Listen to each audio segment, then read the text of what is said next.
I almost asked Director Julius if I may be allowed just to yield my time to the good senator. Because truly it's such a joy listening to her. Really, the wealth of knowledge and experience, Madam Senator. I always look forward to listening to your speeches because surely I can take away something that I can apply also in my city, the city of Taguig. So let me start by acknowledging the presence of the good senator. Welcome to the city of Taguig, ma'am. And also, my heartfelt appreciation to Director Julius and our PTRI family for inviting me to be a part of this wonderful celebration.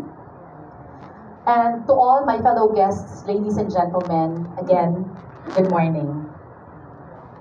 Napakalaking karangalan po sa akin at sa aming lungsod na maging tahanan ng pangunahing pasilidad sa bansa para sa pangangalaga at pagpapaunlad ng handloom weaving, isang mahalagang bahagi ng ating mayamang kultura at kasaysayan. Lalamanin ng Philippine Handloom Weaving Center ang mga inobasyon ng DOST-PTRI pagdating sa machines, systems and processes, weave designs, product quality assessment, digitalization, training, technology transfer, extension, and new yarns, fibers, and materials. Layunin po ng programang ito na maipakita ang kahalagahan ng mga tradisyonal na disenyo, simbolismo, at kombinasyon ng kulay. Pinatutunayan ito na maaaring pagsamahin ang kultura at makabagong teknolohiya sa pamamagitan ng agham at sining. Higit pa dito sa pamamagitan ng mga skills training at capability building programs, layunin ng center na kilalanin ang handloom weaving bilang isang technical na kasanayan upang makalikha ng panibagong kabuhayan para sa ating mga kababayan at muling buhayin at paunlarin ang lokal na industriya ng tela. Ipinagmamalaki ng lungsod ng Taguig na maging bahagi ng inisyatibong ito. Bilang isang transformative, lively at caring city, naniniwala kami sa inklusibong inobasyon. Mga inobasyong nagbibigay halaga sa ating kultura, nagpapalakas sa kakayahan ng ating mga mamamayan, lalo na sa larangan ng paglikha, at naghahanda sa mas magandang kinabukasan. This is not actually the first step we have taken with DOST-PTRI.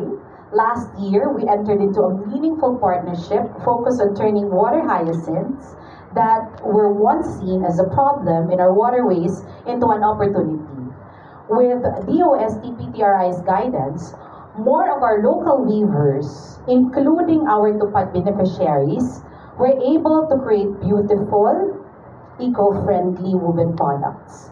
This collaboration not only opened up new livelihoods but also promoted sustainability and creativity rooted in community. Today, we build a foundation. The Philippine Handloom Weaving Center will serve not only as a technical and cultural landmark but also as a symbol of what we can achieve when tradition and innovation move towards together. So, on a very personal note, inspired by the speech of our good senator, I would like to renew the commitment of the city government of Taguig with PTRI. So initially, Madam Senator, we've already discussed the possibility of partnering with PTRI so that as I enter my 5th term as mayor of Taguig, that we become a champion of promoting our local fabric by making sure that we follow the national law. Because Taguig is the home of PTRI. So we want PTRI to be proud of the city of Taguig. So after this event, the city council is represented here today as well, to sit down and discuss the possibility of preparing already so that in the next few months, we can start producing uniforms that will support the national law. So yun po yung aming intensyon.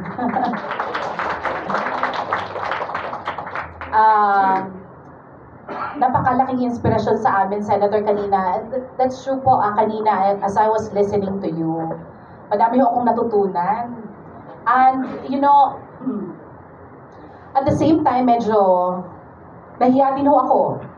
Because I have to admit, tingin ko I'm not doing much in terms of really promoting Philippine textile. Maaaring ako, nakikita, nagsusuot ako, but libo-libo ang mga kawani ng pamahalaang lungsod ng Taguig na gusto ko rin, katulad ko, ay magkaroon po ng malalim na commitment para i-promote ang local fabric. So I acknowledge po the presence of Secretary Salibum. Sir, thank you po. Maraming salamat po sa paanyaya niyo sa amin ngayon. So I end my speech by congratulating the men and women behind the PTRI. Uulitin ko po, nasa inyo po ang aming commitment. Use Taguig po as your model city.